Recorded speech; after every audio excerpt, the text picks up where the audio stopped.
Guys, I'm going to make korma chicken, guys. Ito yung aking ingredients. May cinnamon, may onions, may garlic, may ginger, at saka mayroong star anise, at saka cardamom.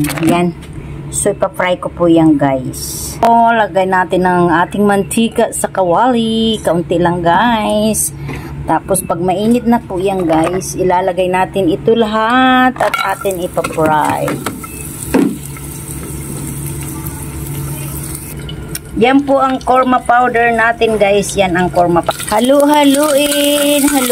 Dalawa lang pong kakain yan. Si Bossing at saka si Madam. Kasi mayroon kami doon ulam. Yung kagabi namin na ulam. Kami na lang kakain nun. Sayang may curry doon. May fried chicken pa doon Kaya pakakainin ko sila ng fresh na coco.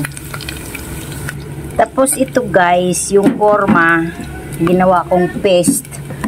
Tapos nagdikdik ako ng garlic at saka onions. Kaya ginawa ko siyang paste.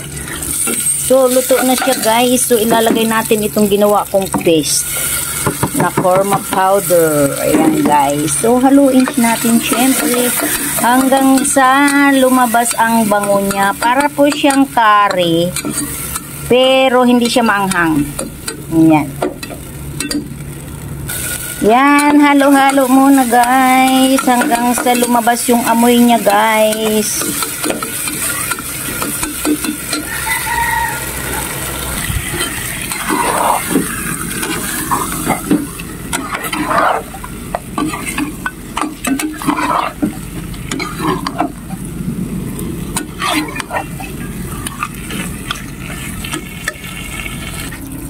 Yan, guys, so nahalo-halo na natin. Yan po ang korma.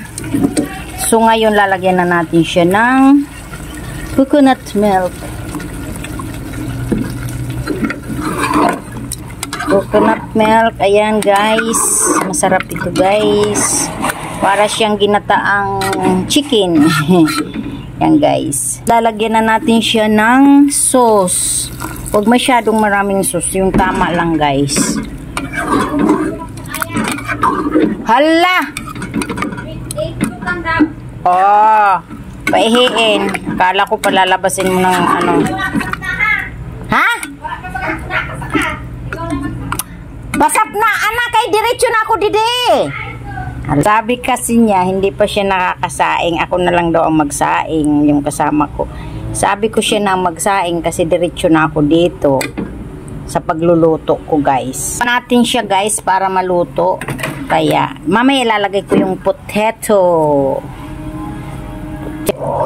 Yan, guys, nilagay ko ng potato, guys. Ayan, guys, potato. Yan, slow fire na lang siya, guys, para malutong mabuti yung ating potato at saka chicken. Nilagyan ko na po siya ng salt. Yan, guys. Tapos, guys, magdidikdik akong sili na may bagoong, guys.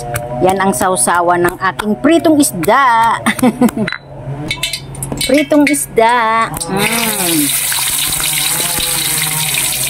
Yan ang sausawang ko sa pritong isda. Yung aking dinikdik na blachan. Yan, guys, yung bagoong ko na preserve. O, yan ang pang sausawang, guys, ng ano, ng pritong isda, guys.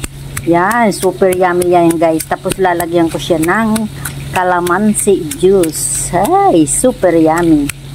Uy, maanghang yan, guys. Grabe, guys. Sobrang anghang. Guys, tapos na, guys, madikdik. Meron kaming trabahador, guys. So, yung crane, nagpapaputol, guys, ng ano, ng kahoy, si Bossing, yung mga very mataas na ayon, guys. So, oy, guys, kaya nandito sila, guys. Na, guys, ang ating korma chicken, guys. Oy, sarap, guys. Eh, grabe, guys. Super sarap. Delicioso. Yan, luto na. Yummy. Bye, guys.